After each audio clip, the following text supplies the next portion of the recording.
Hey everybody, I'm Tina. And I'm Erica. And we are Mary Mary, and you're watching Spike Spielberg Presents. Wherever he go with the camera, I'm there. You understand? Spike Spielberg. I gave him the name. He still ain't gave me nothing.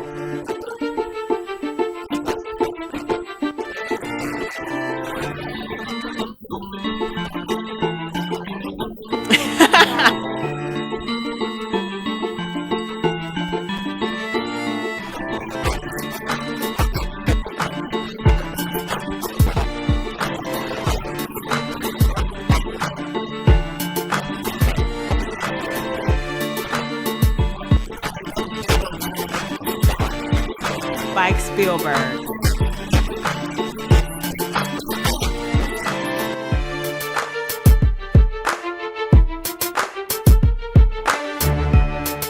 Of all the rocks upon which we build our lives, we are most dependent on the family. I could talk about it for days in terms of, the self-esteem and the images that we're exposed to in terms of when we were a child, the difference between now and then.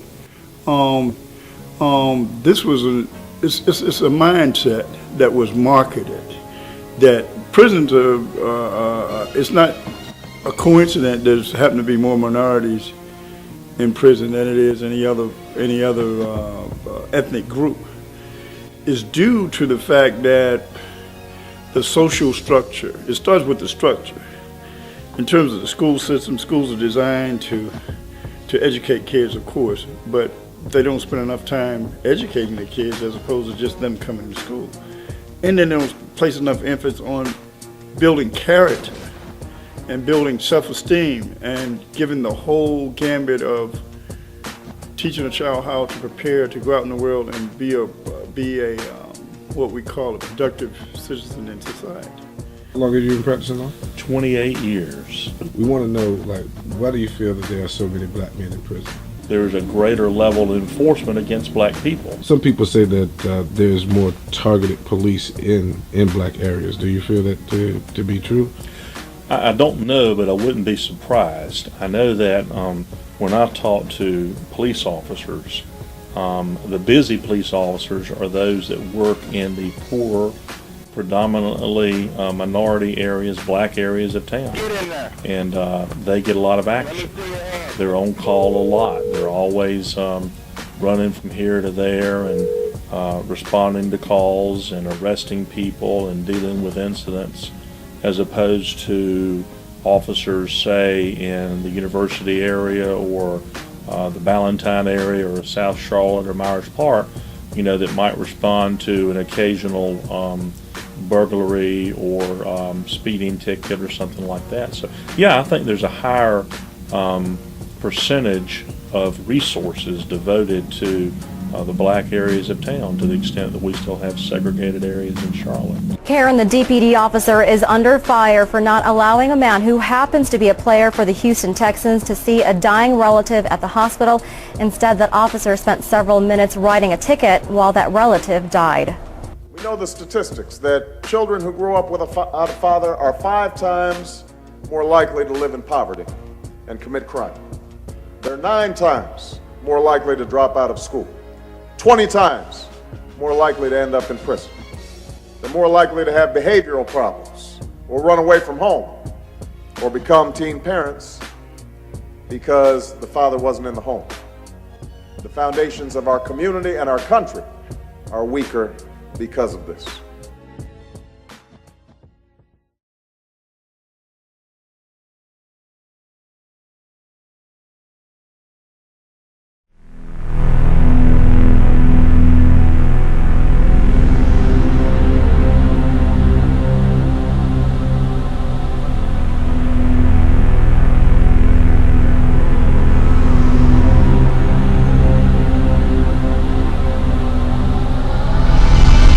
This is my story. My name is Jamal Williams, and I grew up like a lot of inner city black kids. What is it going to take for you to learn? Without a father. I thought I knew everything. I thought I had all the answers. I was just being hard-headed. Here we go again, Jamal. My mom, the teachers, the principal, they tried to talk to me, but I wasn't How hearing many it. times, Jamal? How many times do I have to keep running down here? I got my education on the streets. What I learned wasn't being taught in no school. Alright, Jamal. Unfortunate is at this time, we're going to have to let you go. And what was being taught at school didn't interest me. We've tried everything possible to help you, but there's nothing else for you here. Unfortunately. I'm sorry. We're going to have to ask you to leave. There's nothing else we can do for you here. You're going to have to go. They can't do nothing with me. Hey, they can't do nothing with me. I felt like the world was pushing me away. I knew I was letting my mom down, but the streets was calling me. That's how I learned how to be a man. I had to find my own way, and there was nothing that she could do or anybody. I just wanted to be my own man.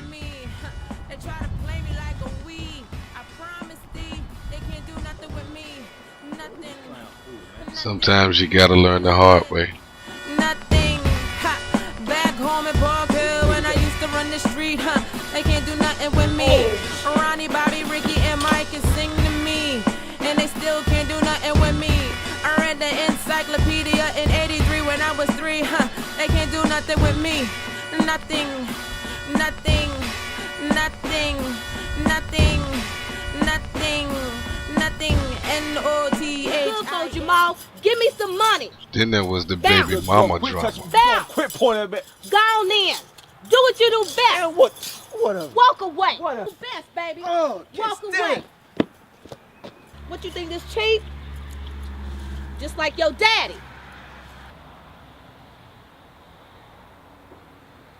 Huh, we don't need you. Ain't that right? We don't need Jamal. I know that's your daddy, but we don't need you. See my man right here? He cut me on to the whole game. This is how I got started in the business. Oh, good, man. What's going on, man? Ready for business. Really ready for business? Yeah. It ain't gonna be a baller, huh? No doubt. You know it's a very serious game, right? Oh, yeah. You sure this what you want, man? Yes. So you wanna hustle, huh? No doubt. Why? I don't got no other option. No other options? No other option. So school? School's for suckers, man. I'm done with that. Job, McDonald's, Man, car wash. 9 to 5 ain't where the money is at. I'm trying to get that money. Real money. I know you got it. Understand, I've been there. Let me tell you like this, right? Give me 2 kilos right here. You got a week's time. Give me my money back. Shorts, I'm out of your pocket. I need 30K back. No doubt. 1 week. 6:30, same time, same place. What's up, my money? Come for you. Come for your mama, her mama, your father, your girlfriend, your kids that ain't even born yet. Play with my money. So I'm gonna ask you again, is you sure this is what you want? See right there, he had me shook. My mind was going in 50 million directions. I ain't know what to do. So I just took it. Thanks, welcome to the game, player. Appreciate it.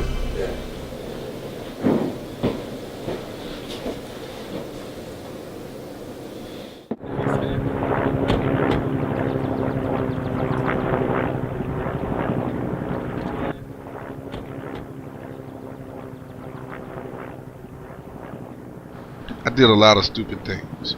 Things that I regret and can never change. Like the day that I walked out on my son and his mother. It's something I regret until the day that I die.